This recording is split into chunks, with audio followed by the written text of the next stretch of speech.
Ya empezamos a ver cosas extrañas en ese mapa. ¿Qué empezamos a ver extraño? Por un lado, tenemos estos mensajes. Y estos mensajes acá. Están escritos en un idioma que no conocemos y de hecho el Hobbit se abre con una nota en la que explican, esta es una historia de hace mucho tiempo cuando los lenguajes eran distintos a los que utilizamos hoy. Y los enanos, sobre todo, usaban un lenguaje con runas. Estas runas son inventadas por Tolkien, pero están muy basadas en las runas originales de los pueblos nórdicos. Los pueblos nórdicos usaban un alfabeto rúnico. De hecho, las runas además se conectan con poderes mágicos y con las tradiciones místicas y con la mitología de los pueblos nórdicos que Tolkien además conocía muy bien. Entonces, ya cuando vemos este mapa, pues empezamos a ver, ok, hay un lenguaje extraño, un lenguaje que nosotros no podemos leer.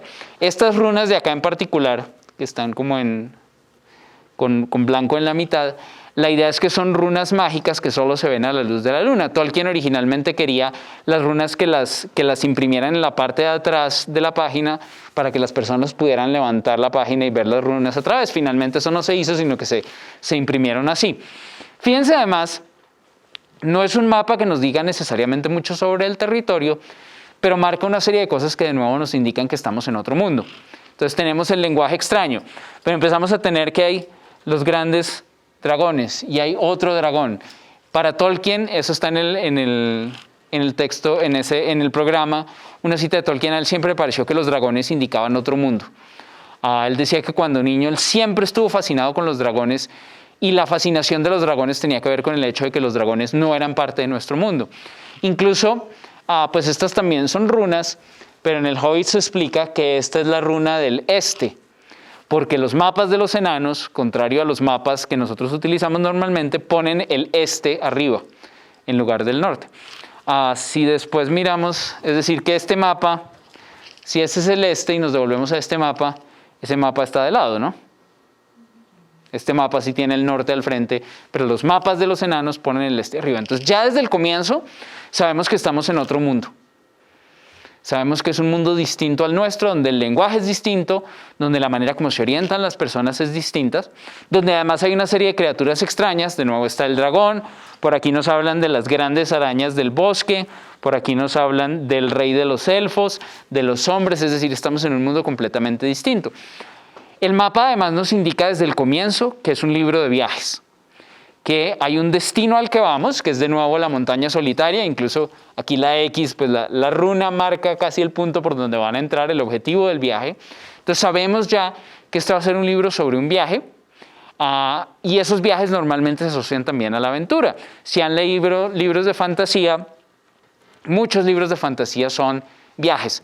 Hay que encontrar un tesoro, hay que derrotar un villano, hay que llegar a un lugar lejano, y eso está muy conectado además con la idea del camino del héroe. Si conocen algo del camino del héroe de Joseph Campbell, está muy conectado con esa idea de aventuras, de encuentros a lo largo del camino, de llegar a un objetivo.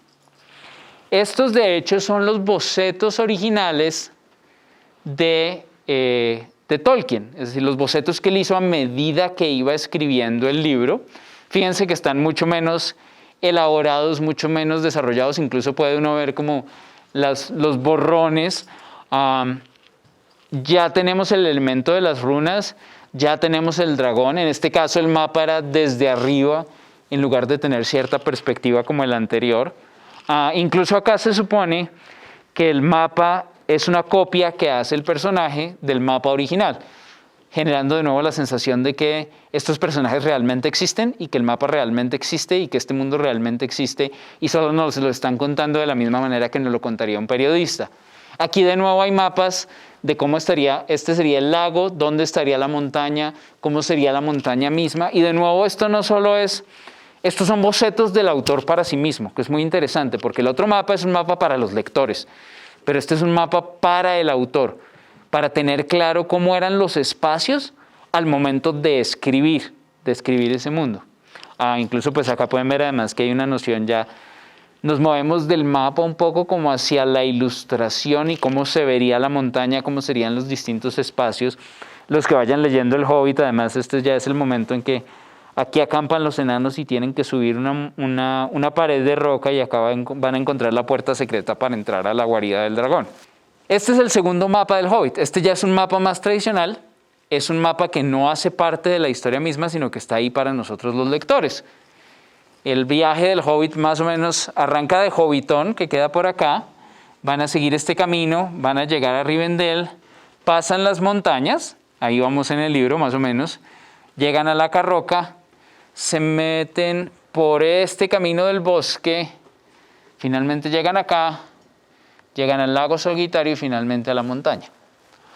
Entonces de nuevo es un mapa que está pensado para nosotros. A mí este mapa me encanta además porque tiene como pequeños elementos de ilustración, ¿no? No es solo describirnos el lugar donde se encuentran las montañas, el lugar donde se encuentran los bosques, sino que hay pequeños elementos de la historia, incluso la misma manera como fíjense cómo se dibujan las montañas, con esas sombras, la manera como se incluyen las telarañas, va a haber arañas en el Hobbit, arañas gigantes y muy peligrosas, la perspectiva de estas montañas, incluso de los pequeños árboles, que nos empiezan a contar una historia y nos empiezan a hablar del mundo en el que sucede todo esto.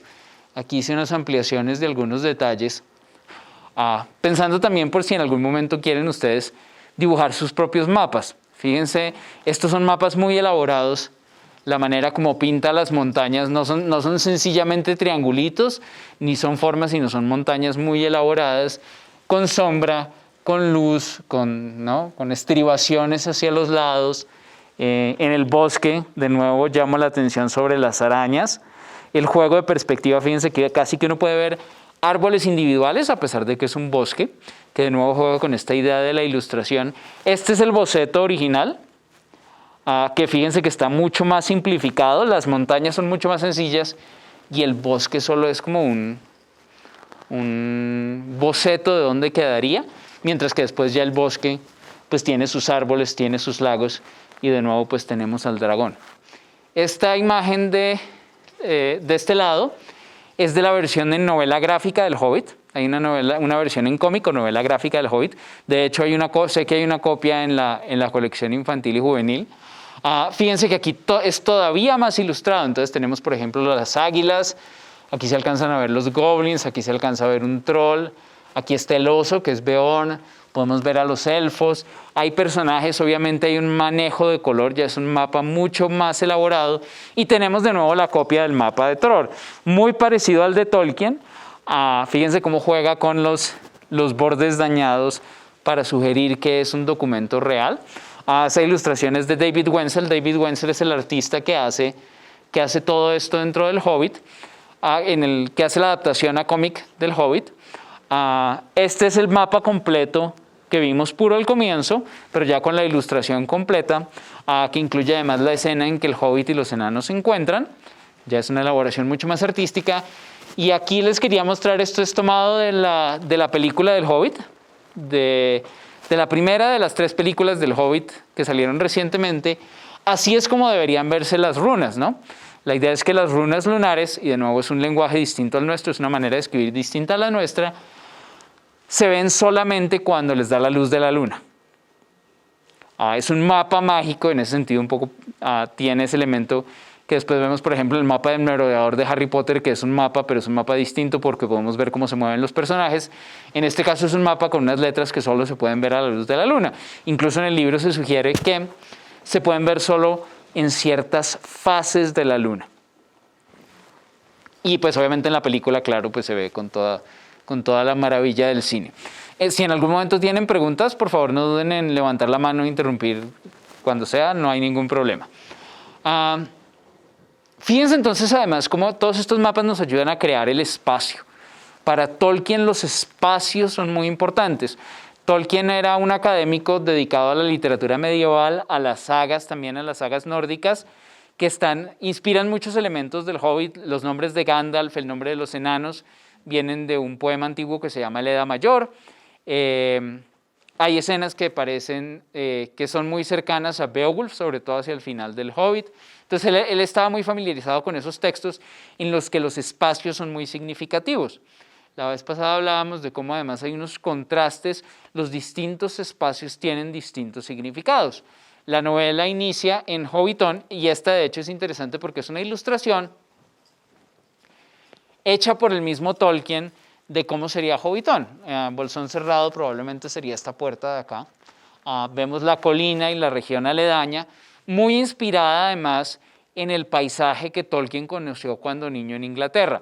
De hecho, se sabe por su biografía que en uno de los pueblos donde él vivió cuando niño había una rueda de molino, que a él siempre le gustó mucho, había un molino de agua.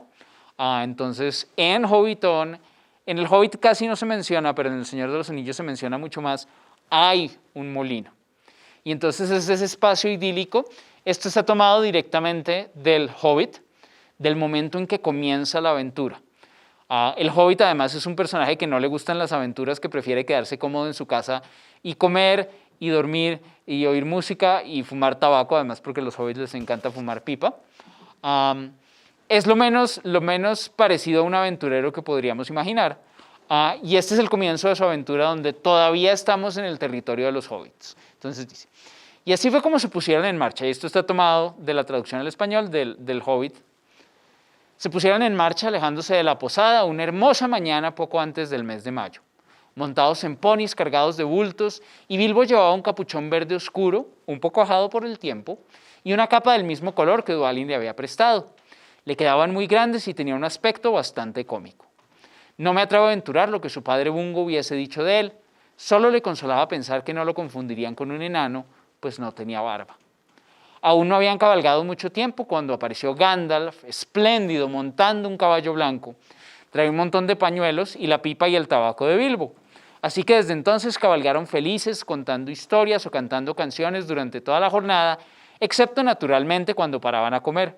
Eso no ocurrió con la frecuencia que Bilbo hubiese deseado, pero ya empezaba a sentir que las aventuras no eran en verdad tan malas.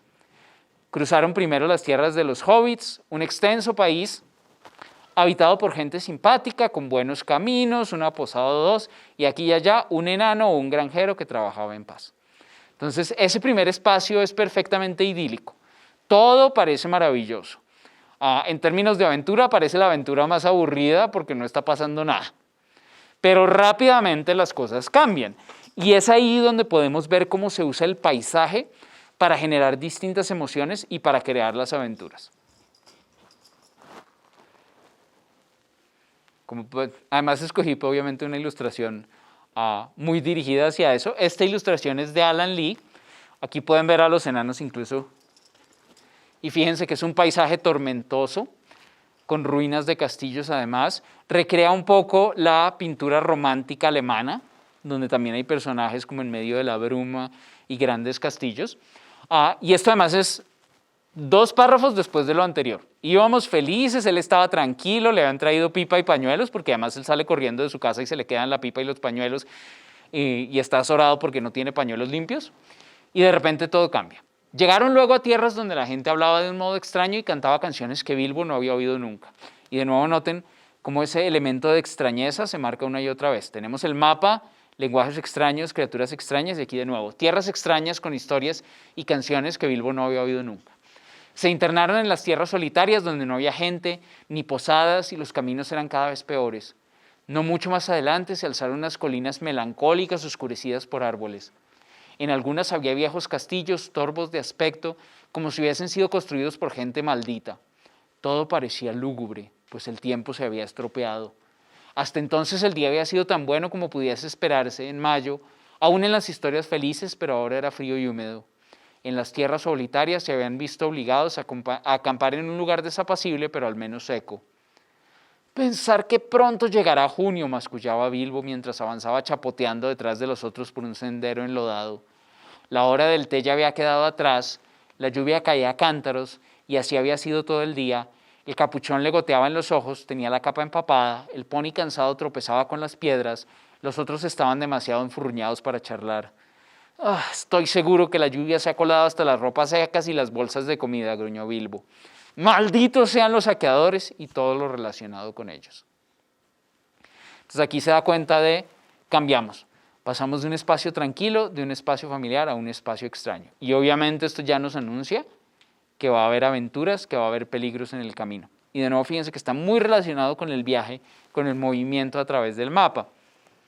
Los distintos espacios van a ser muy importantes para Tolkien. Esta también es una ilustración del mismo Tolkien, de las montañas, que va a ser el primer espacio problemático que van a encontrar. Bueno, después de lo que les leí la vez pasada, que les leí en la diapositiva pasada, se van a encontrar con los trolls. La siguiente gran aventura van a ser las montañas, y noten en la ilustración misma cómo se genera esa sensación de peligro. Rayos, tormenta, las montañas son muy oscuras, de hecho los van a capturar y los van a meter bajo tierra, un recorrido que tiene mucho significado cuando pensamos en el camino del héroe de Joseph Campbell. Y esta es una ilustración de más adelante, de nuevo de la novela gráfica, de la adaptación a novela gráfica del Hobbit, ilustrada por David Wenzel, donde vamos a ver el bosque. Esos dos espacios van a ser como dos espacios arquetípicos de peligro para el Hobbit. El espacio de las montañas, donde van a estar los goblins, y el espacio del bosque, donde están, como vimos en ese mapa inicial, las arañas. Entonces, además, fíjense que el mapa nos está contando un poco lo que va a pasar más adelante en la historia, si lo miramos con cuidado. El bosque también va a estar lleno, van a encontrar también a los elfos, es un espacio oscuro, es un espacio peligroso, pero también es un espacio mágico. A Tolkien en general le interesaban mucho los bosques. Y una de las cosas que más lamentaba era cómo, y esto es comienzos del siglo XX, quién sabe cómo se sentiría hoy en día, era cómo estaba cambiando el paisaje en Inglaterra, ¿no? Cómo se estaban perdiendo los bosques, cómo se estaban perdiendo las zonas de cultivo tradicionales, y entonces en sus libros podemos ver una inquietud por la ecología muy marcada.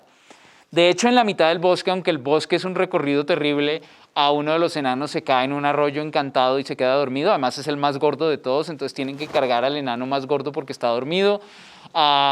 Los elfos aparecen, los ven de lejos y ellos tratan de llegar a donde están los elfos, y siempre que entran se apagan las luces y el rey de los elfos desaparece y lo tienen que buscar, entonces se pierden. Hay arañas, mejor dicho, bueno, es un desastre el viaje.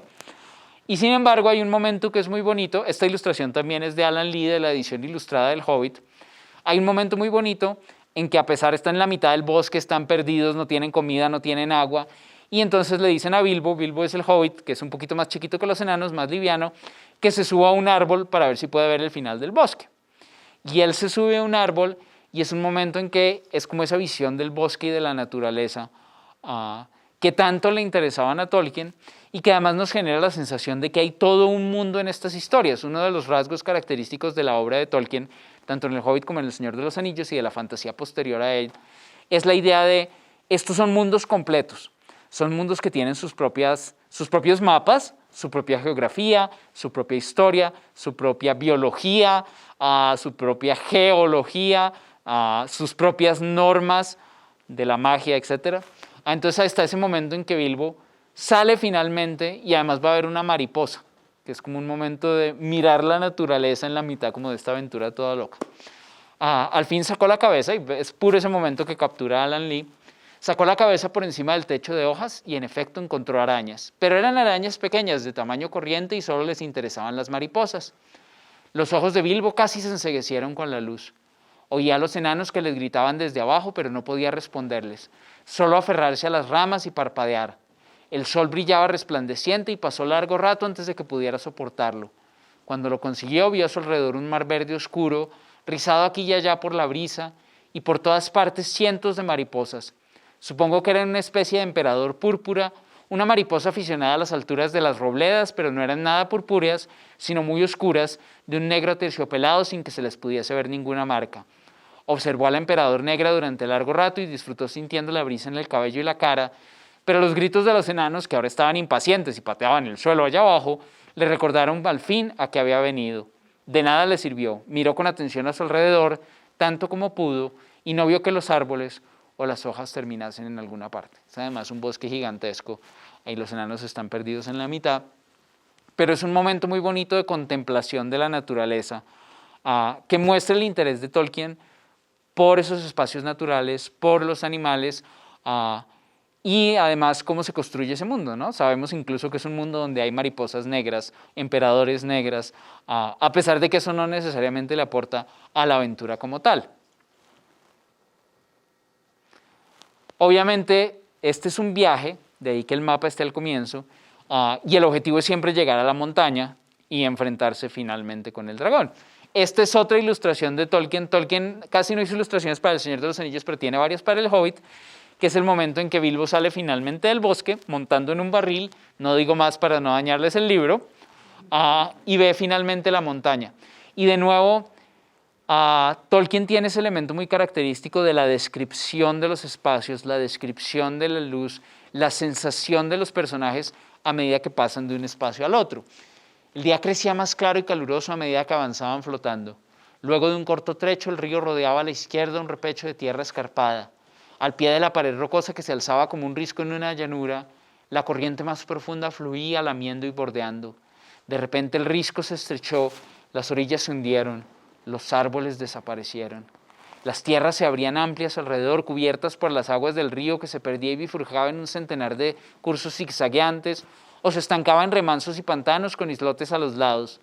Pero aún así, una fuerte corriente seguía su curso regular, y allá, a lo lejos, mostrando la cima oscura entre retazos de nube, allá amenazadora estaba la montaña. Y es como la llegada del momento culminante. Y el fin del recorrido, que es el fin de la aventura, por lo menos antes del regreso. Ahora, El Hobbit fue escrito en 1937, es un libro fundamentalmente dirigido a un público infantil. Originalmente eran historias que Tolkien le contaba a sus hijos, a esos 4 hijos que mencioné antes, pero fueron un éxito increíble. El Hobbit fue un éxito de ventas inusitado y los editores le pidieron a Tolkien que si podía seguir escribiendo historias, que si podía escribir una continuación. Él desde hace tiempo estaba ya creando un mundo más amplio y el Hobbit como que empezó a ubicarse en ese mundo que él había pensado desde antes, y de ahí surgió la idea de continuar esas historias y llegar al Señor de los Anillos. El Señor de los Anillos, si han visto las películas, si han visto los libros, incluso si no los han leído, El Señor de los Anillos es mucho más extenso que El Hobbit. El Hobbit es un libro como de 300 páginas, 300 y piquito, y El Señor de los Anillos son 1000 y pico. Son 3 volúmenes gordos, un libro mucho más grande, mucho más en detalle, mucho más conectado con esa idea de la exploración del mundo. En el Hobbit vemos pequeños vislumbres de lo que es ese mundo más amplio, de lo que sería la historia de ese mundo. El Señor de los Anillos va a expandir eso. Incluso pues este es el mapa. Este mapa viene en el primer libro del Señor de los Anillos, en la Comunidad del Anillo, y es un mapa de la comarca. La comarca es el país de los hobbits, ese que vimos al comienzo donde estaba el molino. Aquí está la colina, ese es justo lo que vimos en esa ilustración, la colina, y acá vamos a tener un mapa mucho más extenso de esa región. De hecho, si uno lee El Hobbit y El Señor de los Anillos, parece que en El Señor de los Anillos el espacio fuera todavía más grande que en El Hobbit, porque les tomó un montón de tiempo salir de la comarca. Esto es Bosque Viejo, creo, sí. Entonces, ese recorrido de acá hasta acá en El Señor de los Anillos toma como 3 o 4 capítulos, y en El Hobbit salen de la comarca rapidísimo y llegan a Rivendell relativamente rápido. Entonces, de nuevo, aquí es como ese espacio que se crece. Noten además que este es un mapa como mucho más tradicional, mucho más cercano a los mapas que encontraríamos relativamente hoy en día. No hay tantos detalles. Todavía los arbolitos están dibujados individualmente y todavía vemos algunas montañas, pero de cualquier manera es un mapa mucho más detallado. Lo que vimos en el mapa del Hobbit más o menos es esto. Aquí está la montaña solitaria, aquí está el bosque de los trolls, por acá están las tierras de los hobbits.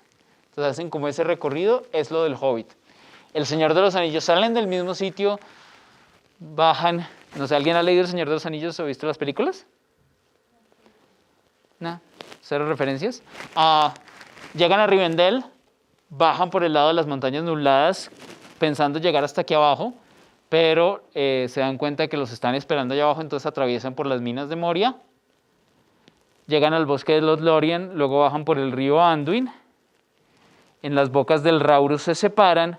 Un grupo se va a ir para Rohan, al Bosque Negro, por acá está el abismo de Helm, el otro grupo se va a venir por acá, bajando por el río hasta Ithilien y entrar a Mordor, porque también aquí tienen que llegar al Monte del Destino, que es el volcán donde van a tener que destruir el anillo. Si han visto las películas, pues más o menos es como esa la historia. Pero fíjense que se nos agranda el mundo. El mundo es todavía más grande. Incluso hay zonas, por ejemplo, las tierras de Gondor en esta región, casi ni se mencionan en los libros, pero están presentes. Un efecto que genera la fantasía es esa idea de, estamos viendo una historia, pero hay un mundo detrás, un mundo que casi que existe por fuera de la historia misma. Incluso, pues esto es también de la edición ilustrada del Señor de los Anillos, ilustrada por Alan Lee. De hecho, el mapa, para verlo en más detalle, lo dividen en 4, y entonces tenemos este mapa repetido y ampliado. Este es el mapa de la comarca, de nuevo, entonces aquí está, lo que vimos es esta región de acá, Hobbiton. En el Hobbit viajan hasta Rivendell, incluso aquí está el bosque de los trolls. Y este es el mismo mapa ampliado, es decir, tenemos un mundo tan grande que podemos entrar en detalle y ver cada detalle de cada región. Esta es la zona del Hobbit, básicamente lo que estábamos viendo, el mismo bosque de las arañas. Obviamente aquí no está tan ilustrado. Este es el camino que van a seguir. Ellos siguen un camino más al norte, por acá más o menos, y llegan a donde el elfo, llegan a la montaña solitaria. Incluso aquí aparece Dol Guldur, que apenas se menciona en el Hobbit, pero que va a ser mucho más importante en el Señor de los Anillos. Hay 2 batallas importantes que son el Abismo de Helm y la batalla más importante que es en Minas Tirith. Luego aquí está la Puerta Negra, el volcán, etc. Entonces noten cómo ese mundo del Hobbit, que originalmente es un mundo pequeño, se va expandiendo y expandiendo y expandiendo y expandiendo. Pasa mucho en los libros de fantasía que son series, ¿no? Piensen en Harry Potter. En el primer Harry Potter tenemos indicios de cómo es el mundo de los magos. Y con cada nuevo libro sabemos más sobre sus costumbres, sobre sus deportes, ¿no? Piensen en el primero, vemos el partido de Quidditch en el colegio. Y ya para... ¿Cuándo es en el que van al Mundial? En el cuarto, sí. En el Cáliz de Fuego, que van al Mundial y tenemos el estadio. Todo va creciendo y se va profundizando además. Buena pregunta o inquietud. ¿Todo? Sí. Sí, claro. No todo lo que tengo aquí está acá, pero el Señor de los Anillos sí tienen copias del Señor de los Anillos, tienen copias del Hobbit, y como les decía, la novela gráfica del Hobbit, sé que tienen una copia por lo menos. Obviamente varía de libro en libro. En el Hobbit, no tanto. En el Hobbit, digamos que están esos castillos abandonados, pero son más como un recurso para señalar que estamos entrando en una región olvidada. Sí hay en el Hobbit y en el Señor de los Anillos hay una sensación de pasado, ¿no? Hay otra época anterior, hay unos imperios caídos, hay unas ruinas que cumplen una doble función. Primero es la función de este mundo tiene una historia que empieza antes de que nosotros empecemos a leer el libro. Incluso si uno lee todo lo de Tolkien, es muy interesante ver cómo el Señor de los Anillos responde a cosas que pasan en el Silmarillion. El Silmarillion son las leyendas que Tolkien había inventado para ese mundo, que había empezado a escribir incluso antes del Hobbit, y que tienen que ver con el pasado de ese mundo. Entonces, sobre todo la amistad de Legolas y Gimli, si han visto El Señor de los Anillos, el enano y el elfo, responde, digamos, ellos, los enanos y los elfos en El Señor de los Anillos no se entienden bien. Y eso tiene que ver con lo que pasa cientos de años antes en el Silmarillion. Y es esa idea de estos mundos tienen su propia historia y sus conflictos responden a conflictos históricos. Ahora, El Señor de los Anillos sobre todo sí hay una sensación de decadencia.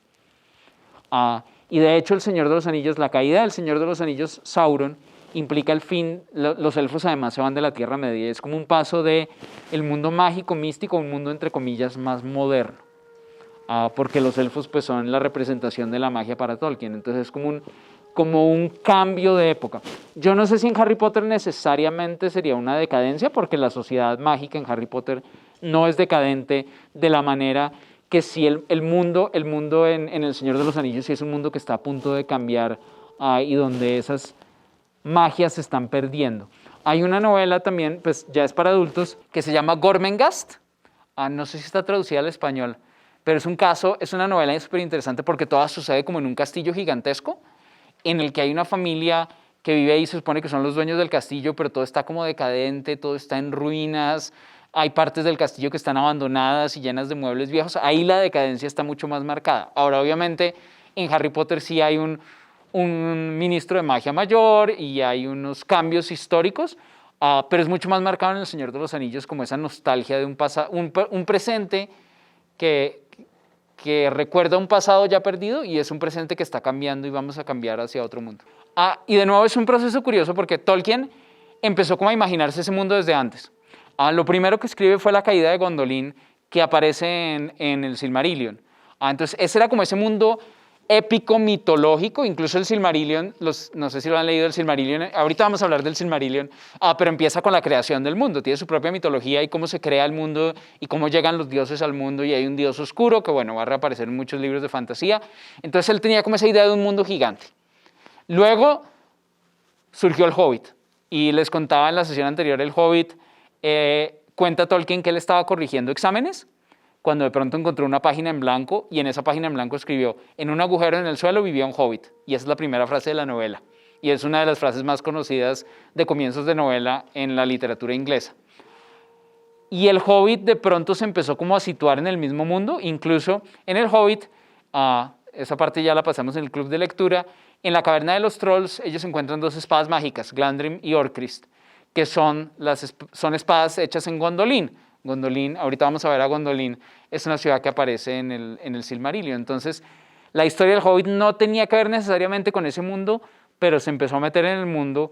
Luego el Señor de los Anillos, él quería conectar el Señor de los Anillos con el Silmarillion, y entonces ya ahí esa historia se metió en un mundo que existía un poco desde antes. Entonces, hay muchas maneras de hacerlo.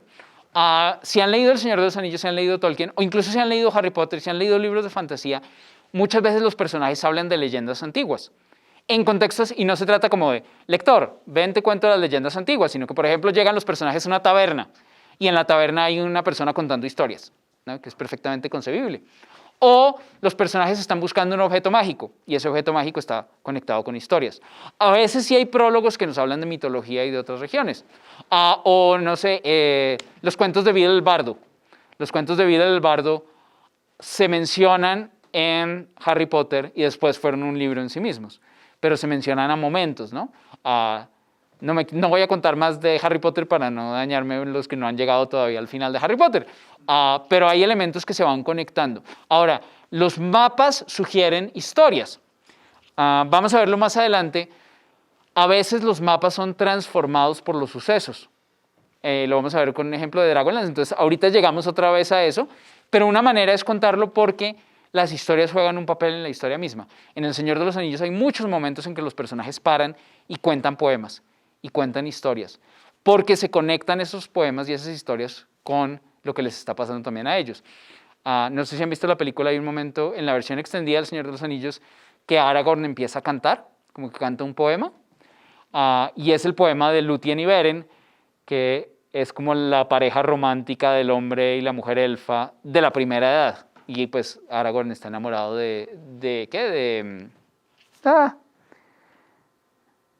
Liv Tyler, que se llama Arwen, sí. Más o menos, ahorita llegamos como más de cómo el mapa ayuda a contar historias. En El Señor de los Anillos vemos también ese contraste entre los distintos espacios. Esta ilustración es de John Howe, el mismo del mapa. Es Rivendell, él lo pinta como un castillo bastante medieval, en las películas es un poco más élfico el espacio, pero fíjense de nuevo, la luz, las montañas, los colores que usa. Y esta es una ilustración de Ted Nasmith de Mordor.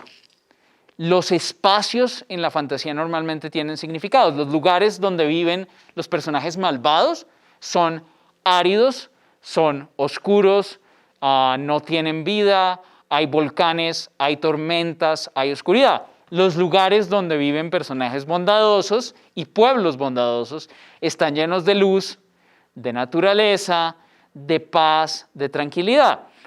Es una manera de mostrar a través del paisaje lo que le pasa a los personajes y es una manera de mostrar a través del paisaje también las características de los distintos pueblos que lo habitan, que además también ayuda de nuevo a contarle esa historia al lector, ¿no? Porque la fantasía es un poco evidente en ese sentido de los malos normalmente son horribles, monstruosos, viven en la oscuridad.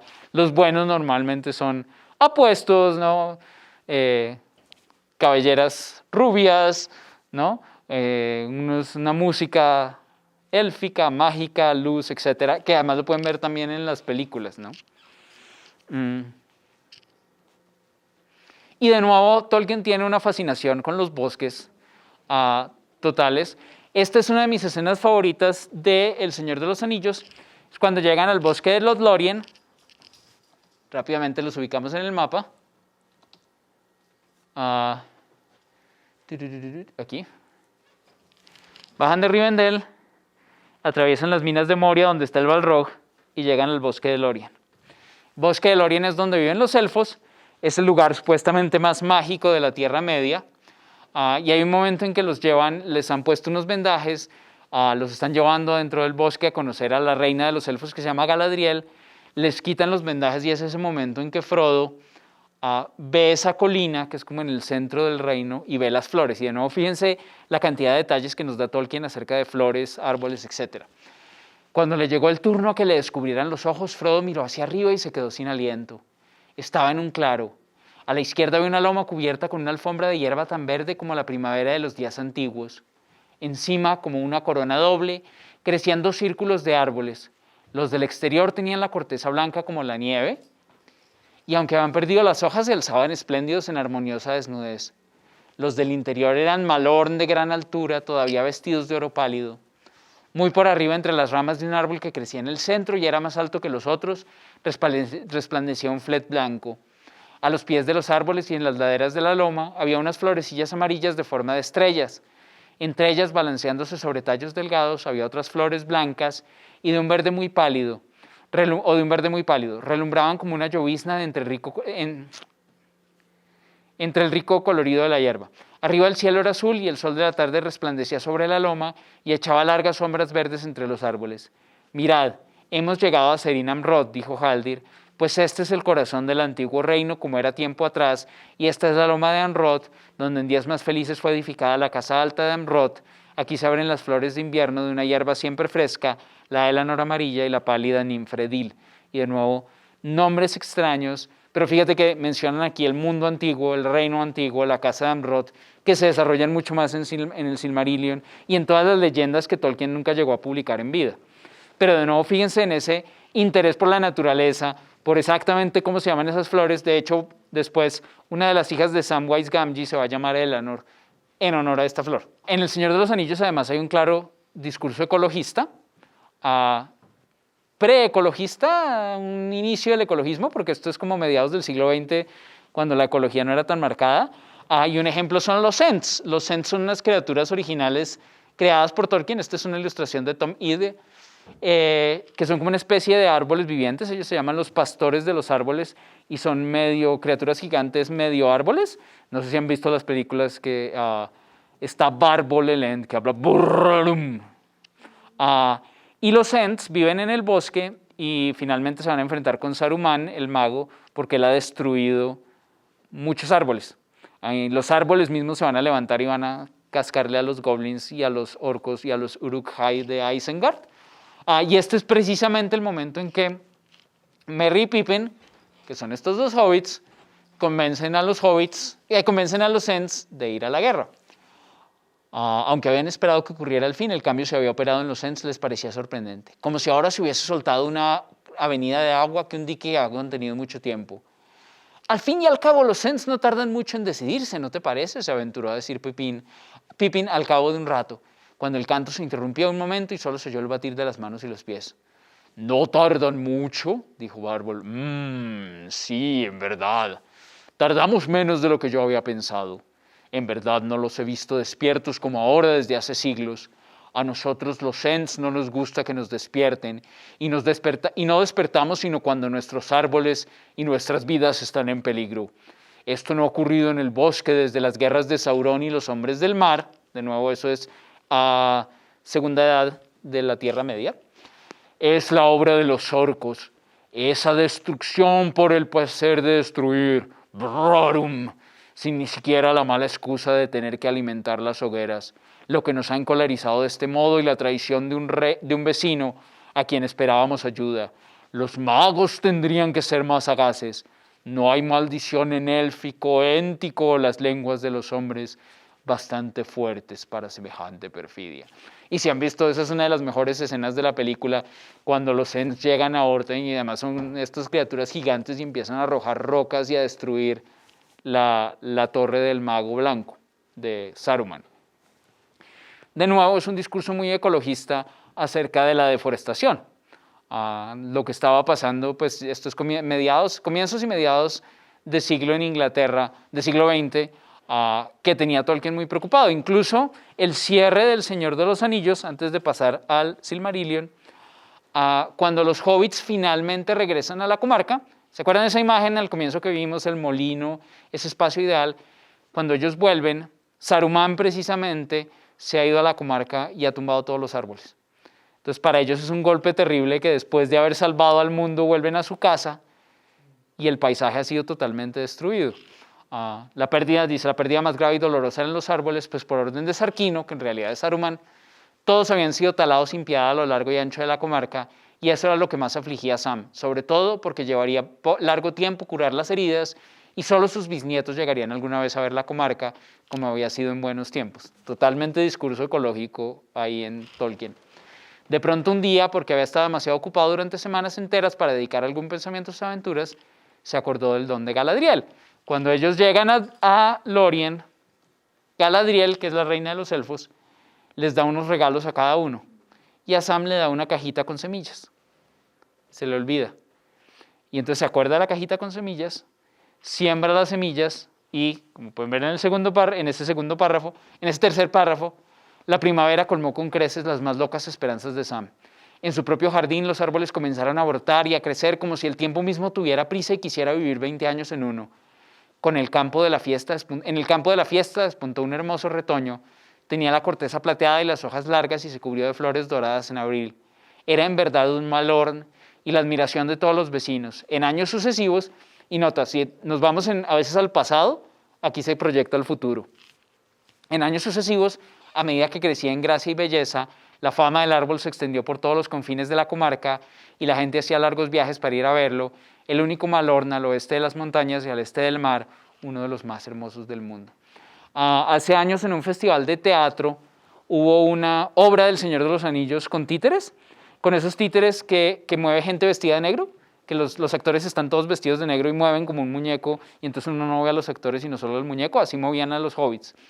Y terminaba la historia del Señor de los Anillos, y claro, la gente feliz aplaudió, y el encore, la escena que mostraron como para agradecer el aplauso, era que estaba Sam sentado en un escenario vacío y todo triste por sus árboles y botaba las semillas y de pronto del suelo empezaban a salir árboles. Pues en teatro, no eran árboles de verdad, pero eran árboles de teatro y todo el mundo, ¡wow! Esto es maravilloso. Eso fue aquí en Bogotá en un festival de teatro hace años. Muy bien. Conectamos entonces, para cerrar a Tolkien, con el Silmarillion. Y en el Silmarillion todavía se nos amplía más el mundo geográficamente e históricamente. Y aquí empezamos a ver mapas que nos hablan de la historia. Este es el mundo completo del Señor de los Anillos. El mapa que les mostré es más o menos esta región. El mapa del Señor de los Anillos. Entonces el mapa del Señor de los Anillos es esta región. El mapa del Hobbit es más o menos acá. Y esto ya es el mundo completo. Incluso este es un mapa que no es históricamente exacto porque al final del Silmarillion esta región va a ser destruida, va a cambiar totalmente y parte del Silmarillion, esta isla que es Númenor, se va a hundir, como le sucede un poco a la Atlántida en la mitología griega. Pero aquí ya estamos viendo a todo el mundo, incluso, como les decía antes, el Silmarillion de hecho empieza con la creación del mundo. Esta es una ilustración de Paulette Martin sobre cómo es la creación del mundo. Es un mito además súper bonito porque es a través de la música. El padre de los dioses comienza a crear el mundo, es como una melodía, y los dioses se van uniendo a la canción y eso es lo que crea el mundo. Entonces es como una creación basada en el sonido más que en la vista. Esta es una ilustración de Tolkien, de la montaña donde vive el rey de los dioses, que es Manwë. Y este es el mapa de ese terreno del norte donde sucede la mayoría de las acciones del Silmarillion.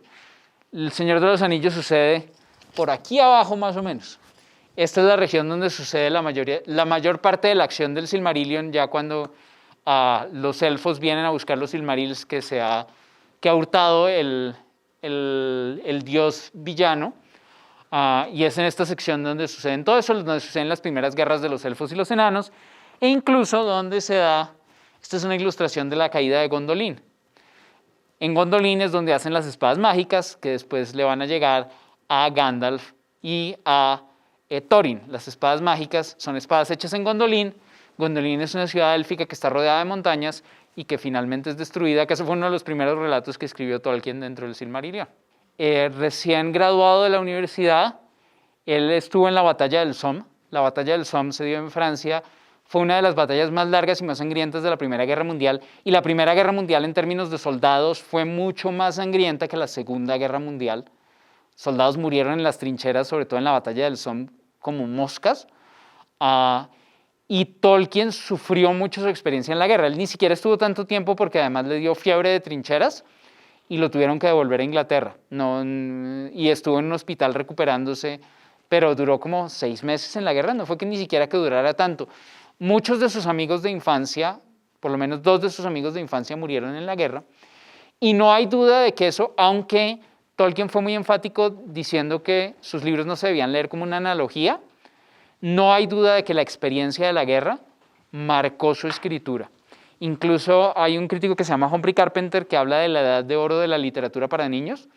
Él dice que la Primera Guerra Mundial cierra la edad de oro, como que ya no se podían escribir los mismos libros después de la Primera Guerra Mundial de lo que se escribía antes de la Primera Guerra Mundial, y él habla del Hobbit en particular como el primer libro que muestra una realidad, digamos que está influenciado por una sensibilidad de posguerra. Cuando lleguen al final del Hobbit, ojalá lo lean, la escena de la batalla de los 5 ejércitos, hay como una visión muy crítica de lo que implica una batalla y de lo que implica esa destrucción y esa muerte de soldados, en este caso elfos y enanos y demás, pero lo que implicaría también de la destrucción del mundo. Incluso George Martin, el autor de Juego de Tronos, de Canción de Fuego y Hielo, que es el título técnico de la serie, él ha dicho que el final, que aún no ha escrito y que quién sabe si vaya a escribir, si no se apura, el final va a estar inspirado por el final del Señor de los Anillos, sobre todo por esa idea de, sí, los buenos ganan, logran salvar al mundo, pero hay que pagar un costo. En el caso de los hobbits es la comarca, ¿no? Frodo nunca se recupera del todo de sus aventuras, entonces George Martin, a pesar de que el Juego de Tronos es también muy distinto del Señor de los Anillos, él quiere como capturar eso, ha dicho por lo menos que quiere capturar eso en el final de Juego de Tronos. Muy bien, voy a hablarles ahora entonces de otros libros de fantasía que también usan mapas. Esto es Ursula Le Guin.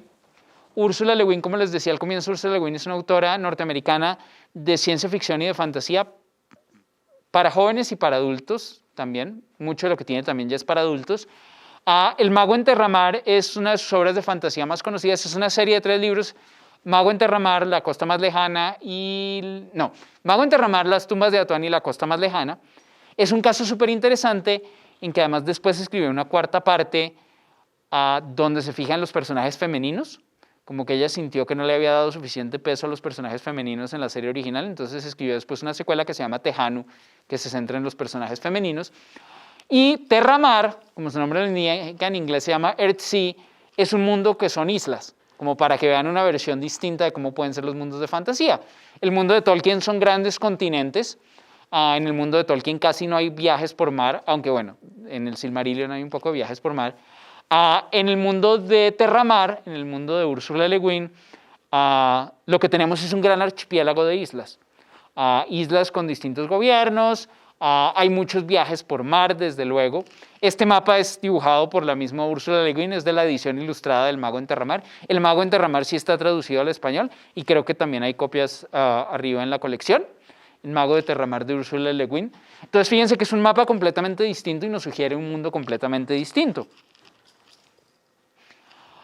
Esta es ilustración también de la edición ilustrada de Charles Bess, es el que ilustra la edición ilustrada completa de Terramar.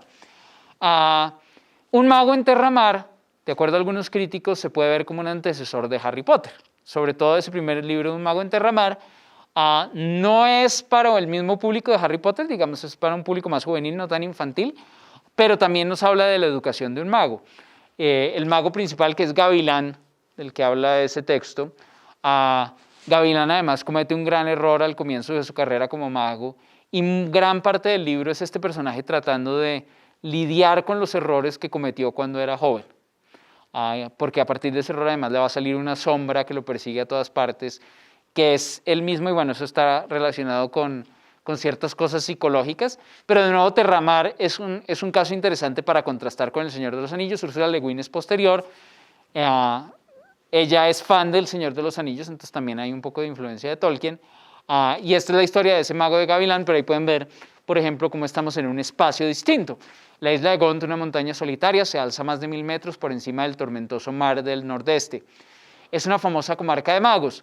De los poblados de los valles altos y los puertos de calas sombrías y estrechas más de un gontesco ha partido a servir como hechicero mago en las cortes o en busca de aventuras haciendo magias a los señores del archipiélago y yendo de isla a isla por toda Terramar. Entonces fíjense, además el mapa sugiere cierto tipo de historias, cierto tipo de culturas, cierto tipo de encuentros. De entre ellos hay quienes dicen que el más grande y con seguridad el más viajero fue el hombre llamado Gavilán, que en su época llegó a ser señor de los dragones y archimago. La vida de Gavilán ha sido narrada en la Gesta de Ged y en numerosos cantares, pero este es un relato del tiempo en que aún no era famoso, anterior a las canciones. Y de nuevo, referencia a las canciones y al pasado del mundo, generando la sensación de que ese mundo es más amplio. Gavilán nació en una aldea solitaria llamada Diez Alisos, en lo alto de la montaña, a la entrada del valle septentrional. Desde la aldea, las praderas y tierras de labranza descienden en terrazas hacia el océano, y hay otros poblados en los recodos del río Ar, pero más arriba de la aldea solo el bosque sube trepando hasta las rocas y las nieves de la cumbre. De nuevo, un interés importante por situarnos en esos mundos naturales, en esos distintos espacios. Esto de hecho es de las tumbas de Atuán, que es el segundo volumen, y fíjense que aquí son mapas distintos, ya no estamos viendo mapas de mundo, sino mapas de edificios, por ejemplo, de dónde está el templo de los dioses, las tumbas, porque hay unas tumbas subterráneas, incluso el laberinto por el que se meten. Entonces también los mapas no necesariamente tienen que ser mapas del mundo, sino pueden ser mapas de espacios más pequeños. Pienso también en Harry Potter, ¿no? En los mapas de Hogwarts, a pesar de que sería imposible hacer un mapa de Hogwarts con todos los cambios y la sala de las menesteres moviéndose por todas partes. Pero es otro ejemplo interesante de mapas. En las tumbas de Atuán vemos estos espacios subterráneos, y en un mago de Terramar y la costa más lejana, pues obviamente el mar y los viajes en barco son muy importantes, diferente a lo que pasa en El Señor de los Anillos. Entonces también el tipo de espacio en que nos encontremos va a determinar el tipo de historias. Esto es Dragonlance. Dragonlance es una serie de libros muy en la tradición de Tolkien, muy conectados además con juegos de rol. Si saben algo de la historia de los juegos de rol, Dungeons and Dragons originalmente estuvo muy basado en mundos similares al Señor de los Anillos. De hecho, Margaret Weiss y Tracy Hickman, que escribieron las crónicas de la Dragonlance y las leyendas de la Dragonlance y los preludios de la Dragonlance, estos son libros y libros y libros y libros de la Dragonlance, escribieron ese mundo y lo publicaron en asociación con una compañía que hacía juegos de rol, que hacía Dungeons and Dragons. Es un espacio para jugar Dungeons and Dragons, pero son novelas también. Y de nuevo aquí tenemos una imagen del mundo. No es un mapa tan detallado, pero tenemos varios continentes.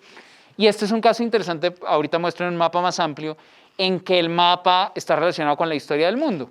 Este se llama el Océano de Sangre de Istar, y era porque ahí había un imperio que se llamaba Istar, pero el jefe de ese imperio se enfrentó con los dioses y los dioses lo castigaron y la ciudad se hundió en un océano de sangre.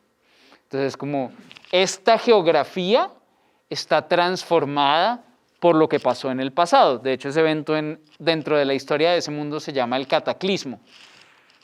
También afecta incluso esto es de una edición en cómic de las crónicas de la Dragonlance, la edición completa del cómic de la Dragonlance, y el pueblo donde empieza la historia. Esta es una típica historia además como de juego de rol, en que empieza con los personajes llegando a una taberna o una posada, y esa posada queda en la punta de un árbol, porque precisamente por ese cataclismo que hubo en el pasado, hubo muchos desastres naturales y la gente de este pueblo que se llama Solas decidió poner sus casas en la punta de los árboles.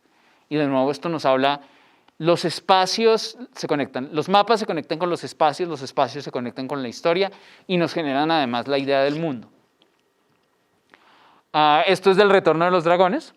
Solas era un lugar de paso para viajeros que llegaban de ella procedentes de Haven, la capital de los buscadores. Llegaban del sur de Qualinesti, reino de los elfos. En ocasiones llegaban del este a través de las áridas llanuras de Abanasinia. Todos consideraban el último hogar, que es el nombre de la posada, como un refugio, un lugar donde podían obtener información, y allí se dirigieron los tres amigos. Aquel tronco inmenso y retorcido era el más alto de todos los Valenwoods del valle. Las cristaleras de colores de las ventanas de la posada resplandecían, contrastando con los ensombrecidos árboles del bosque. De las ramas colgaban farolillos que alumbraban las escaleras que rodeaban el árbol. Aunque la noche de otoño era fría, los viajeros sabían que el calor del fuego y la compañía los ayudarían a olvidar las penas del viaje. Típico comienzo de una aventura de fantasía, ¿no? Posada, algo va a pasar en la posada, van a tener que hacer un viaje. Obviamente el rasgo característico... este es el mapa. Y de hecho este es un mapa para el juego de rol de Dragonlance. Pero fíjense el detalle del mapa. Entonces estos son los distintos reinos. Solas queda por acá más o menos.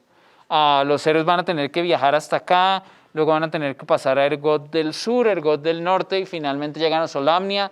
También hay unos que viajan hasta el océano, hasta el mar de sangre y terminan encontrando unos elfos submarinos. Y bueno, todo tipo de historias conectadas de nuevo con los distintos espacios de los mapas. Lo más interesante de Dragonlance, estas son ilustraciones de Larry Elmore, es la presencia de los dragones. Es uno de esos casos además en que tenemos un grupo de aventureros que todos pertenecen a distintas especies, a distintas culturas, y los dragones además están conectados con distintos territorios. Los dragones son los grandes villanos de la historia hasta que se encuentran con los dragones buenos. Hay dragones buenos eventualmente. Pero entonces de ahí la Dragonlance, incluso esta personaje aquí tiene la Dragonlance, la lanza del dragón, que es como el tema principal de la historia. Lo mismo que Tolkien inventa sus criaturas, en este mundo también hay criaturas propias, específicamente los Kenders, que son como una especie de hobbits, pero más ladrones, les encanta robar cosas, ellos no se roban las cosas, sino que se las apropian. Y como que toda su cultura está organizada alrededor de que ellos se apropian cosas. Estos son las Crónicas de Belgarath, también un tipo de libro de aventuras en que tenemos un grupo de aventureros que tiene que enfrentarse a un señor oscuro, muy en el modelo de Tolkien. Es un caso interesante porque aquí cada país, Algaria, Arendia, la Isla de los Vientos, Sendaria, Drasnia, los países tienen como una cultura muy característica, cada país tiene unas... Entonces, Sendaria, que es por acá, son todos campesinos, en Algaria todos son jinetes a caballo, como medio salvajes, en Cherek, que queda por aquí arriba, todos son como vikingos. Entonces, como que esos territorios tienen una cultura como exagerada, casi que estereotipada. Y lo interesante es que además el viaje de los personajes los lleva a recorrer como cada uno de los distintos países tienen que pasar por, si tenemos un mapa, y eso es algo que a veces pasa en la fantasía menos elaborada, tienen que ir como a todos los sitios del mapa, como recorrer todo el mapa de alguna manera a partir de la historia. Incluso pues en este es muy claro, esto es cuando van a Cherek, que Cherek queda al norte del mapa, y de nuevo, cada división del libro, como cada sección del libro, es en un país distinto. Los personajes se van moviendo de país en país, tienen que ir de un lado para otro.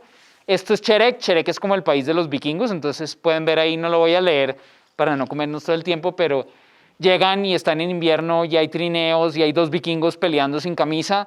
O sea, totalmente vikingo, es la exageración total del vikingo. Y uno de los personajes que viaja con ellos es de ese país y claro, es un capitán de barco vikingo. Luego pasan entonces, por ejemplo, a Drasnia, y en Drasnia todos son espías. Todos son tienen como un servicio de inteligencia por todo el mundo, y el que va con ellos se llama Seda, y dicen que es un hombrecillo con cara de ratón, y él siempre está comerciando y tratando de sacar ventaja en el comercio o espiando. Y se supone que todo el país, todos son espías y comerciantes. Entonces es como la exageración de toda la gente del país tiene como esas características en común, esas culturas en común, y cada país representa esas características cuando los personajes lo visitan. Y de nuevo, pues, mapas de fantasía, tenemos fronteras, distintos espacios, pantanos, montañas, caminos, ciudades. Y este sí es uno de los más raros de todos. Obviamente hay muchos mapas más y muchos mundos de fantasía, pero escogí algunos como extraños y distintos. Esto es también de Margaret Weiss y Tracy Hickman, las que escribieron Dragonlance. Es una serie de libros, son 7, que se llama El ciclo de la puerta de la muerte, en que se supone que es en un futuro lejano en que la Tierra ha sido destruida y separada en 4 elementos. Entonces hay un mundo de fuego, un mundo de piedra, un mundo de aire y un mundo de agua. Cualquier parecido con Avatar, la leyenda de Aang, coincidencia. Pero entonces son mundos muy, muy distintos y están conectados entre sí a través de la puerta de la muerte. Este es el mundo de aire y pueden darse cuenta que es un mundo totalmente distinto, es como un huevo y estos son islas flotantes. Entonces los personajes tienen que andar en barcos voladores de una isla a otra, incluso acá pueden ver, esto ya es como la exageración total de mapas que no tienen nada que ver con los mapas de nuestro mundo. Esto sería ya como una especie de mapa sideral de cómo las islas flotantes se mueven y pasan unas cerquita de otras. Esto todo es el mundo de aire, el mundo de tierra. Esto es como una visión de parte del mundo de tierra, pero en realidad el mundo de tierra es como una esfera vacía. En la mitad están los soles. No, es el mundo de fuego, perdón. El mundo de fuego. El mundo de fuego es una tierra vacía y en la mitad están los soles, entonces siempre es de día. Como que la gente vive como si nosotros viviéramos de para abajo, ¿no? El sol está en la mitad y la gente vive en la parte interna del globo terráqueo, una cosa así. Ese es este mundo. Este es el mundo de tierra, que es todo subterráneo con canales de lava. Y este es el mundo de agua, donde la gente vive como en unas esferas que siguen un sol submarino que se va moviendo. Esto ya es como totalmente loco y distinto a todo lo demás que hemos visto. Para terminar, porque además quiero dejarles un poco de tiempo para preguntas y demás, quería mostrarles un par de libros. Estos no sé si están traducidos, pero son interesantes en el sentido de que son libros gráficos que están dirigidos a la exploración de mundos inventados. Este es un clásico que se llama Dinotopia, que es de unos personajes que naufragan y llegan a un mundo donde los dinosaurios existen. De hecho, una serie de Hallmark de Dinotopia no es muy buena, pero el libro es súper bonito además porque es de un ilustrador que trabajó en National Geographic. Entonces, parece como si fuera National Geographic, pero es un mundo inventado. Y este es el mapa de Dinotopia, entonces noten que es un mapa muy como de National Geographic, ¿no? Con accidentes geográficos, con montañas, con ríos. Es un libro para mirar. Noten nada más las ilustraciones. Parecen como de National Geographic. Son un papá y un hijo. Ellos naufragan, llegan y descubren una tierra en la que la gente vive al tiempo con los dinosaurios. Y los dinosaurios, además, hay algunos dinosaurios inteligentes que son capaces de escribir y de contar historias. Y de nuevo, hay un pasado desconocido que se está investigando. No sé si también han visto, me recuerda también a los libros de los gnomos. Había unos libros de los gnomos donde también hablaban de todas las costumbres de los gnomos. Pero en este caso, fíjense, entonces nos habla de cómo son los vehículos que usan, cómo son los aparatos, cómo son, de nuevo, los elementos naturales, las hojas, los árboles, incluso las distintas culturas dentro de la isla y cómo, pues ahí ven, se visten como dinosaurio. Pero es sobre todo un libro sobre el mundo. Incluso hay críticos que dicen que la fantasía en alguna medida, la tierra, digamos, los espacios, los mundos, son protagonistas en la fantasía, ¿no? Parte del encanto de la fantasía es descubrir cómo son esos mundos, cómo funcionan, cuáles son sus animales, sus criaturas, sus historias, sus leyes, cómo funciona la magia, etc. Y este es uno supremamente reciente, que se llama Guelph, la guía de supervivencia, que es un mundo imaginado donde los personajes son todos animales. Este es el mapa, además es como plegable. Y esto es de 2021, o sea, es bastante nuevo. Pero también se presenta como una guía de viaje, ¿no? ¿Dónde dormir en Guelph? ¿Qué comer en Guelph? ¿Qué tipo de implementos tienen que llevar para poder sobrevivir? Porque claro, también hay unas criaturas oscuras. Con unas ilustraciones muy bonitas, de hecho el autor es más ilustrador que escritor. Incluso aquí pues habla de los distintos habitantes que habitan ese mundo de acuerdo a las distintas especies. Entonces son conejos, ratones, tejones, zorros, mapaches y nutrias, creo. E incluso pues también hay como una parte de defensa. Entonces, ¿cuáles son las armas que llevaría uno cuando se va a las regiones más salvajes de Gwent? Y de Guelph, perdón. Y los personajes que defienden el territorio y el zorrito que es como, nunca mencionan, no le dan nombre al zorro, pero lo ve uno en varias ilustraciones, se supone que es como el que está escribiendo la guía de viaje para ese mundo fantástico. Tolkien, dentro de todo lo que habló de su creación, él dice que uno de sus propósitos era construir una mitología para Inglaterra. Él estaba celoso un poco de los alemanes y de los nórdicos que tenían su propia mitología. Él decía, nosotros los ingleses no tenemos una mitología. Entonces, en algún momento pensó las historias del Hobbit y el Señor de los Anillos como una mitología inventada para Inglaterra. ¿Cuál sería la mitología de ese espacio que no tenía su propia mitología? O que sí la tenía, pero no la conocía del todo, porque pues hay como leyendas celtas y anglosajonas, pero no es una mitología como la que tienen los nórdicos o los alemanes, que es mucho más estructurada. Entonces su propósito era como, tengo este pasado, me voy a inventar un pasado mítico para el mundo.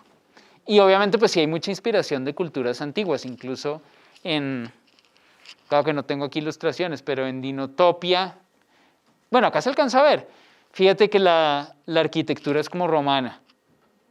Hay otros pedazos de la ciudad que tienen como influencia más oriental, asiática, como de Tíbet. Entonces sí hay como una idea de cualquier manera, nadie se puede inventar un mundo completamente original, porque pues este es el único mundo que conocemos. Entonces siempre hay una inspiración como en el mundo real. Entonces de cualquier manera pues de pronto ruinas. Incluso no sé si han visto pues en la Guerra de las Galaxias, la original, el episodio 4, la base de los rebeldes que está como en un templo como de apariencia maya, como en una pirámide escalonada estilo maya azteca. Porque de nuevo pues son los referentes que tenemos, no podemos salirnos de ahí. Entonces la ciencia ficción, la fantasía siempre se nutre como de referentes reales.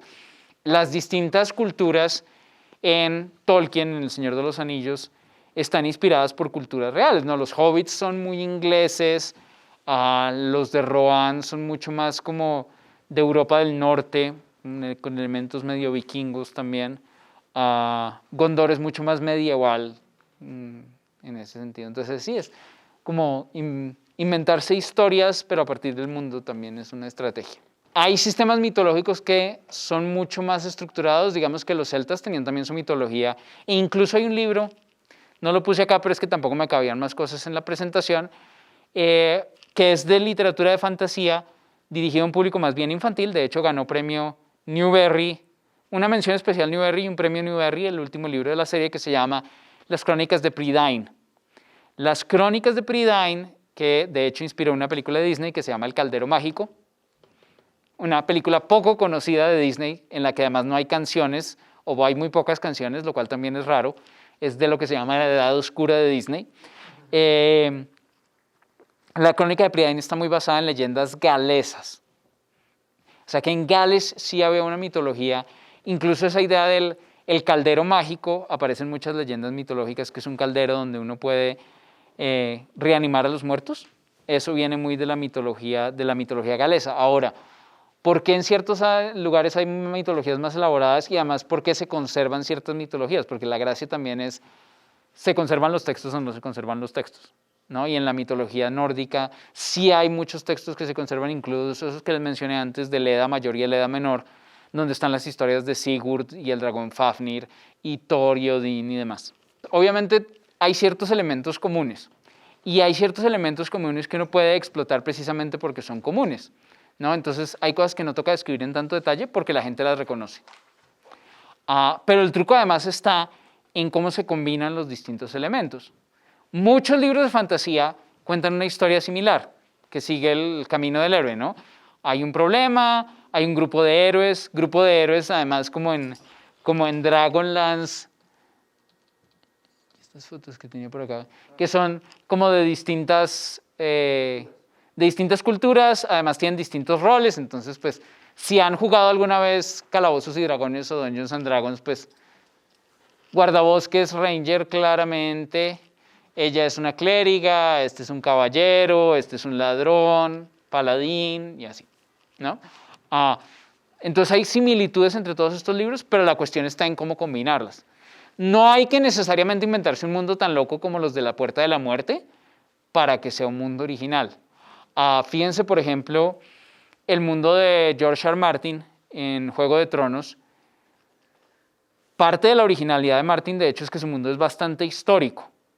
Y en la manera como aborda, por ejemplo, política, economía, relaciones sociales, dentro de la fantasía. Entonces es más cuestión de cómo se combinan los distintos elementos que necesariamente surgir con una idea absolutamente nueva que no tiene nada que ver con nada. Pensar en qué es ficción y qué es no ficción, ¿no? Porque fíjense que el realismo es también ficción, ¿no? Si leemos, no sé, pensemos en televisión. Cualquier novela, normalmente las novelas son realistas, de género realista, pero son ficción. Es decir, los personajes, Betty la Fea no existe, es un personaje de ficción. En ese sentido es un mundo distinto al nuestro, porque en nuestro mundo nunca existió Betty la Fea como tal. Ahora, cuando hablamos de fantasía es algo que nunca esperaríamos encontrar en nuestro mundo primario. Que es totalmente, mejor dicho, para empezar, si miramos Juego de Tronos, el mapa no es la Tierra. Entonces ya sabemos que es otro mundo. Juego de Tronos además hay dragones y hay caminantes blancos que nunca esperaríamos encontrar en nuestra realidad. En ese sentido, ahí ya estaríamos hablando de fantasía, totalmente alejado de lo que probablemente esperaríamos en la realidad. Ahora, todo es cuestión de niveles. Nadie esperaría que James Bond se quite un traje de buzo y salga con el smoking perfecto. De hecho, eso viola las leyes de la física. Si uno se pone un traje de buzo encima de un smoking, el smoking se arruga, ¿no? Pero digamos que cabe dentro de lo lejanamente probable y en general el mundo es nuestro mismo mundo. En fantasía puede ser nuestro mismo mundo, pero ya ha cambiado totalmente. Hay una serie que se llama... se me olvidó y está en Netflix también y es basada en los libros de Terry Brooks. La espada de Shannara. La espada de Shannara, hay una serie en Netflix relativamente nueva, pero es una serie de libros originalmente. Se supone que suceden en la Tierra, pero muchos años después en el futuro, en un punto en el que hay criaturas fantásticas y elfos y demás. Entonces es nuestro mundo, pero no es nuestro mundo. O Harry Potter. Harry Potter parece ser nuestro mundo al comienzo. Dursley es en Inglaterra, ¿no? Van a la estación de tren que de hecho existe en Londres. Pero no es como nuestra Tierra porque en ese mundo hay magos. Están ocultos, pero hay magos. Entonces ya eso implicaría como una diferencia radical, a pesar de que es Londres y tiene nombre Londres. De hecho hay una serie también que también fue juego de rol que se llama Shadowrun. Shadowrun es también en la Tierra real, en un futuro lejano, pero resulta que es algo así como que las tribus nativas de Norteamérica se aburren de que siempre los estén dominando y abusando de ellos, y entonces hacen un ritual que hace como que haya como una explosión mágica y entonces vuelven las criaturas mágicas al mundo contemporáneo. Entonces es como mezcla de ciencia ficción y fantasía en el futuro lejano. Entonces son samuráis urbanos y corporaciones gigantescas y carros voladores y naves, pero hay elfos y orcos y enanos que han sido transformados como por esta explosión mágica. Incluso pues hay como conflictos políticos. Ya Estados Unidos no es Estados Unidos, sino que hay una parte que la gobiernan los nativos americanos y otra parte que la gobiernan las grandes corporaciones. Y bueno, es como una mezcla ahí sí de ciencia ficción y fantasía en un futuro. Y Shannara es lo mismo. Shannara, esa serie que les digo que está en Netflix, es originalmente una serie de libros. Al comienzo parece pura fantasía, pero en algún momento uno empieza a notar que ha habido una guerra nuclear en nuestro mundo y ese mundo ha cambiado hasta convertirse en ese otro mundo. Pues estos animalitos no son seres humanos, pero se comportan como seres humanos. Porque si no se comportaran como seres humanos, no habría posibilidad de conexión en términos de literatura, ¿no? Entonces, pues, bondad, valor, amistad, amor, odio, siempre están en la fantasía, igual que en la literatura realista. Entonces, siempre hay ese contacto porque no habría manera de que no lo hubiera. Según algunos historiadores, Tolkien, de hecho, en algún momento pensó en escribir El Señor de los Anillos como en una lengua inventada, pero hubiera sido ilegible. Sería como el capítulo de Rayuela del Gíglico, si han leído Rayuela de Julio Cortázar, que es un capítulo en un lenguaje inventado. Pues son 3 páginas, porque también más de 3 páginas en un lenguaje inventado, pues no se los aguanta nadie. Pero en Rayuela funcionan como muy bien. Pero sí, claro, y fíjate, estos 2 libros, sobre todo, ese tipo de ilustraciones incluso son como las ilustraciones de las investigaciones antropológicas antes de que hubiera cámaras de fotos, ¿no? Y hay una idea de, bueno, sus vestimentas, sus culturas, su música, en el caso de Tolkien, sobre todo sus lenguajes, nos dicen cómo es esa cultura. De hecho, se supone que Tolkien empezó con los lenguajes y a partir de los lenguajes inventó la cultura. Esa que les digo de Shadowrun es ciencia ficción y es fantasía. La cuestión con la ciencia ficción es que los elementos extraños de alguna manera están explicados desde una noción, entre comillas, real o una extrapolación de lo que consideramos posible en ciencia, ¿no? En la realidad, digamos, la ciencia ficción no rompe con las leyes de la física, a menos de que esté basado en una ciencia que le permite romper las leyes de la física. La fantasía sí rompe las leyes de la física, porque funciona de acuerdo a magia, ¿no? Entonces, esa es fundamentalmente la división, y por eso la fantasía, si acá está la realidad, la fantasía, la ciencia ficción estaría acá y la fantasía estaría más lejos. Por eso, algo como Star Wars, por ejemplo, es mucho más fantasía en muchos sentidos que ciencia ficción. Porque pues bueno, claro que en las precuelas alteraron la fuerza y entonces los midichlorians tratan como de meterse al discurso de la ciencia ficción. Pero sobre todo los Jedi y la fuerza es muy de fantasía. Bueno, además de que la Guerra de las Galaxias pues tiene la estructura de campesino que descubre que está predestinado a convertirse en el héroe y se enfrenta a un gran villano, además vestido de negro, que sería Darth Vader. Es el camino del héroe totalmente, y de hecho George Lucas conoció a Joseph Campbell e invitó a Joseph Campbell a su casa dentro del proceso de crear la Guerra de las Galaxias. Joseph Campbell es el que escribió El Camino del Héroe. Tengo unas hojas además para que puedan dibujar sus propios mapas de fantasía si a alguien le interesa. Tengo esta orientación y tengo esta orientación. Entonces, ¿quién quiere hojas para dibujar sus mundos de fantasía? Si los traen la próxima vez podemos mirar algunos mundos de fantasía también, como en pergamino además, para pensar en... Espero que les haya dado ideas para hacer sus mundos también. Las montañas, los ríos, ¿qué más? Bosques que vimos como en esos mapas de Tolkien. Hay muchas opciones, puede hacer uno un mapa de todo el mundo, ¿no? Como continentes, casi que como a veces le toca a uno en el colegio hacer el mapa de Colombia, entonces hacer uno como todo el mapa. Puede ser un mapa mucho más cercano, mucho más cerrado como el del Hobbit, ¿no? Aquí hay unas montañas, aquí hay un río, aquí hay un bosque, de pronto ciudades. Una estrategia que a mí me sirve cuando hago este tipo de mapas es, bueno, ¿de dónde van a salir mis personajes? Pensándolo como casi una historia, y a dónde van a llegar. Y las pongo bien separadas en el mapa. Y empiezo, bueno, ¿qué obstáculos les puedo poner a mis personajes en la mitad? Entonces, montañas, ríos, bosques. De pronto los personajes van a hacer un recorrido que no sea necesariamente en línea recta, sino que tienen que ir a un sitio y después al otro y después al de más allá. Porque además también uno quiere que los personajes, no necesariamente que visiten todos los sitios en el mapa, que es como ya llevado al extremo, pero sí que visiten distintos sitios, y eso le permite a uno hablar de los distintos sitios de las distintas culturas. En el Dragón de Vapor, por ejemplo, tengo un pueblo de donde salen los personajes, llegan a una ciudad, pasan por un bosque, llegan a unas montañas. Entonces son más o menos 4 o 5 espacios fundamentales. Hay 2 personajes que están muy relacionados con este tipo de historias, de estas historias en las que hay una exploración de mundo. Un personaje que es un personaje inexperto. Y lo vemos incluso, por ejemplo, aunque no es un viaje por un mapa, en Harry Potter. ¿Por qué es importante que Harry Potter no sepa de los magos? Porque entonces Harry Potter pregunta, ¿qué es Quidditch? Yo no sé qué es Quidditch como lector. Entonces, que Harry pregunte qué es Quidditch me ayuda a mí a aprender qué es Quidditch. ¿Qué es las casas de Hogwarts? Alguien le tiene que explicar a Harry, y entonces al explicarle a Harry me explican a mí. Entonces, ese tipo de historias nos llevan de la mano del personaje. Entonces es clave que haya un personaje que sea tan inexperto como nosotros, que además pues, se conecta mucho con historias de niños que se van a convertir en héroes o que se van a convertir en magos, etc.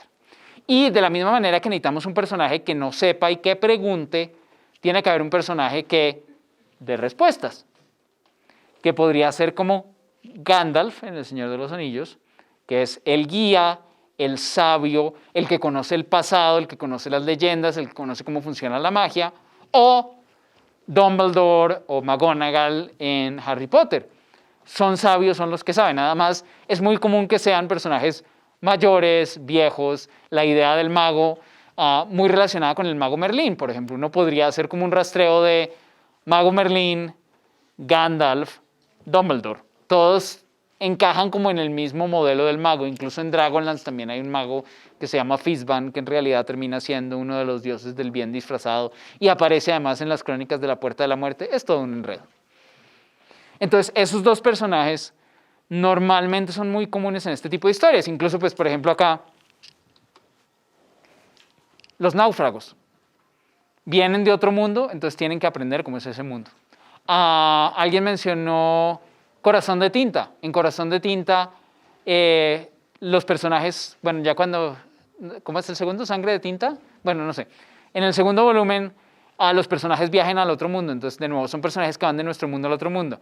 En La Historia Interminable, Bastián, pues es un lector que vive en nuestro mundo y va a ese otro mundo, entonces tiene que preguntar, y hay alguien que le tiene que dar respuestas, que tiene que servir de guía. Ahora, en fantasía, pues siempre tiende a haber, hay ciertos arquetipos que reaparecen, entonces los héroes poderosos, que esto se ha explotado mucho en los juegos de rol, en Dungeons and Dragons, Calabozos y Dragones, la idea de, normalmente hay un personaje muy capaz en el combate, alguien que puede usar magia, que de pronto es más inteligente, un personaje que sea el típico ladrón, que es ágil, sigiloso, que puede robar cosas. Lo vemos en la Comunidad del Anillo, en El Señor de los Anillos, donde está Legolas con su arco, y está Aragorn con la espada, y está el enano, que es fuerte y rudo, y que de nuevo pues, se parece mucho al enano en Dragonlance, que también es fuerte y rudo. Los elfos tienden a ser ágiles y muy diestros. Entonces también hay como esos personajes que recurren de un tipo de literatura a otra y que se inscriben dentro del mismo género. Bueno, la Divina Comedia se podría calificar como una... Bueno, depende además también de qué tanto de las creencias religiosas del lector, porque digamos en ese caso pues uno podría ampliarlo y muchos textos religiosos podrían leerse como fantasía de la misma manera que nosotros leemos la mitología como fantasía. Pero Divina Comedia claramente es un ejercicio de imaginación. Curiosamente, volviendo sobre lo que preguntaban acá de la antropología, es todo un ejercicio imaginario a partir de unas creencias religiosas ya existentes y de una mitología ya existente, ¿no? Porque bueno, el infierno de Dante no es algo que él sencillamente tome de la tradición, sino que él también se inventa muchas cosas que son claramente de Dante, y Dante es el que le da configuración por lo menos a esa versión de lo que sería el infierno y el purgatorio y el paraíso, que es menos interesante, pero sobre todo el infierno, el clásico, el que entre aquí, ¿no? Que pierda toda esperanza. Es Dante, totalmente Dante, por ese lado, digamos. Y digamos también lo puede uno pensar en los cuentos de hadas, en las leyendas artúricas también hay elementos de fantasía. Lovecraft se acerca mucho más al horror, fue algo que hablábamos la vez pasada de la fantasía normalmente, el horror se clasifica dentro de la fantasía en términos generales, como hay algo sobrenatural que escapa de nuestro mundo, pero la relación de los personajes con esos elementos fantásticos es distinta. En el horror nunca nos acostumbramos a su presencia, ¿no? Es algo irruptivo que tenemos que derrotar. En la fantasía normalmente hay como nos acostumbramos a la presencia de lo fantástico, gradualmente, ¿no? Entonces ese personaje que no sabe lo que es el mundo, aprende del mundo y quizás se vuelve incluso un héroe. Otro clásico de fantasía es las Crónicas de Narnia. En las Crónicas de Narnia estos personajes pues vienen de otro mundo, atraviesan, ¿no? Lucy abre el armario y entra a Narnia. ¿Qué es esto? ¿Por qué está nevando? ¿Quién es la Reina Blanca? ¿No? Y les tienen que explicar y eventualmente se convierten en héroes, a pesar de que no tienen ni idea de cómo ser héroes, se convierten en héroes y se convierten incluso en reyes y reinas de Narnia. Y sí, cuando uno ya, el que ha sido una vez rey o reina de Reina, siempre será rey o reina de Narnia. que incluso, pues, conectando un poco tangencialmente, Narnia está muy estructurado a partir de las creencias religiosas de C.S. Lewis. Aslan, pues, es una figura mesiánica claramente, e incluso C.S. Lewis dice que El león, la bruja y el armario era el intento de imaginar cómo sería la historia de Jesús en un espacio imaginado, porque pues Aslan es una figura mesiánica muy en el corte de Jesús, ¿no? De Jesús de la religión católica. La fantasía normalmente se narra, digamos, en términos de puramente recursos formales, en tercera persona, ¿no? Rara vez se cuenta en primera persona, tiende a preferirse tercera persona. ¿Por qué? Porque permite mayor descripción.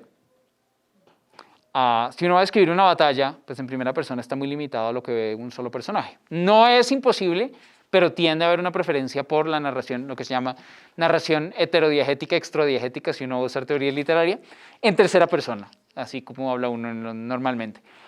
Pero en este tipo de fantasías es muy importante la focalización.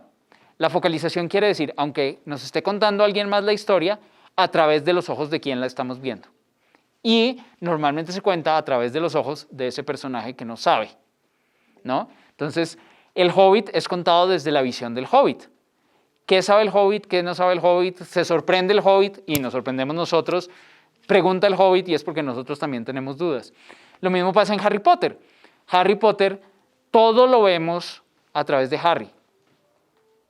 Nunca soltamos a Harry, siempre vamos casi que como una persona que estuviera filmando un documental y vamos detrás de Harry para todos lados a ver qué ve, qué es lo que piensa, qué siente, qué se le ocurre. Entonces, digamos, ese por ese lado. Ahora, el camino del héroe es una historia que siempre funciona, ¿no? Hay una, y digamos, podría uno especular cuál sería la razón, pero es una historia que funciona. Y no solo en fantasía, sino películas de superhéroes más o menos siguen el esquema del camino del héroe. Películas de acción siguen el esquema del camino del héroe, esa idea de un personaje que enfrenta una serie de pruebas y que va creciendo y adquiriendo experiencia y se enfrenta a un villano. Es una historia muy simple, pero es una historia efectiva. Curiosamente, sería la Odisea sería el camino de regreso, ¿no? Y también es un elemento episódico. Circe, Calipso, los lotófagos, volver a casa. Y de nuevo, fíjense la idea de viaje. El viaje siempre nos permite contar una historia muy fácil. Los viajes de por sí sugieren ya una historia. Dejarla, y sobre todo esa idea de, muy común en la literatura para niños, estoy en casa, algo pasa, que me obliga a salir, que me obliga a tener aventuras, y finalmente regreso a casa. Eso es una de las estructuras típicas de la literatura infantil. Hay también un libro que se llama Gregor de Overlander, no sé cómo está traducido al español, que también es como Narnia, ¿no? El personaje está en su casa y descubre un túnel secreto y llega a un mundo subterráneo y después vuelve a la casa. Lo puede uno mezclar también con cosas contemporáneas como en Rick Riordan, Percy Jackson o Magnus Chase, que lo que hacen es retomar mitologías, pero en la época contemporánea. Entonces, Percy Jackson descubre que es hijo de Poseidón. Entonces es como volver a contar la mitología, pero en tiempos modernos. Y Magnus Chase descubre que es hijo de Tyr, de Heimdall, de alguno de los dioses nórdicos. No es ni Tyr ni Heimdall, es otro. Pero en fin, de Balder, es hijo de Balder. Sí. Y esto es una estructura recurrente en la fantasía, la idea de encontrar objetos perdidos y varios objetos, ¿no? Incluso lo podemos ver en Harry Potter, los Horrocruxes, ¿no? Hay que encontrar y están en todos sitios distintos. Curiosamente en Harry Potter al final se acelera un poco y es como, bueno, 3 Horrocruxes en el último libro porque hay que apurarse. Entre otras cosas, es un autor polaco. Witcher, los libros de Witcher están en español en la sección juvenil de la Biblioteca Luis Ángel Arango, para si alguien los quiere leer y llevárselos, están los de Witcher. Ya. Publicidad. También, no sé dónde está, pero vi un libro basado en Warcraft, también una novela basada en Warcraft, también en la colección juvenil. Y fíjense que además esa idea es, de nuevo estamos viendo los cuentos de hadas. La estructura típica del cuento de hadas es estos personajes salen y hay unos encuentros en los que tienen que decidir cómo actúan y eso afecta el destino. Normalmente, pues, ¿cuántos hermanos son? Son 3. Entonces salen los hermanos mayores y hay alguien que les pide un pan y los hermanos mayores dicen no y el hermano menor comparte el pan. Y entonces esa persona a la que le comparte el pan le va a dar un bastón mágico, una capa mágica, un consejo que lo va a llevar por cierto camino. Entonces hay como esa idea de progresión en los juegos de video, de los sistemas morales de los juegos de video, incluso uno la podría rastrear a los cuentos de hadas. Y es esa serie de pruebas en que el personaje tiene que demostrar que sí es un héroe, ¿no? Incluso, pues uno podría pensar en El Señor de los Anillos, a estos personajes que no parecen héroes para nada, lo mismo en El Hobbit, y que tienen que pasar una serie de pruebas, e incluso es súper interesante el doble cambio que hay al final del Señor de los Anillos. Frodo no bota el anillo. Al final, Frodo, después de que ha logrado resistir la tentación, coge el anillo. Y Gollum, que se ha dejado llevar por la tentación, accidentalmente termina destruyéndolo. Entonces también habría como una inversión ahí del héroe que finalmente fracasa o el héroe que logra resucitar. Incluso para los, no es para niños, es más juvenil, o para adultos, hay una serie que se llama Birthright de cómics, esa sí creo que no la vi arriba, que es de un niño que desaparece, están jugando el papá y el niño en un parque y el niño desaparece. Y durante un año la familia buscando al niño y de pronto cuando el niño vuelve es un guerrero así todo musculoso y nos vamos enterando que se lo llevaron a un país mágico porque él iba a ser el salvador del mundo y falla. Entonces iba a ser el salvador del mundo y no logra salvar al mundo, sino que se deja seducir por el malo y bueno, súper recomendada, así como si les gustan los cómics y la novela gráfica. Birthright, eso es de Joshua Williamson, no sé, no me acuerdo el nombre del autor, pero Birthright se llama, de Image Comic. Muy bien.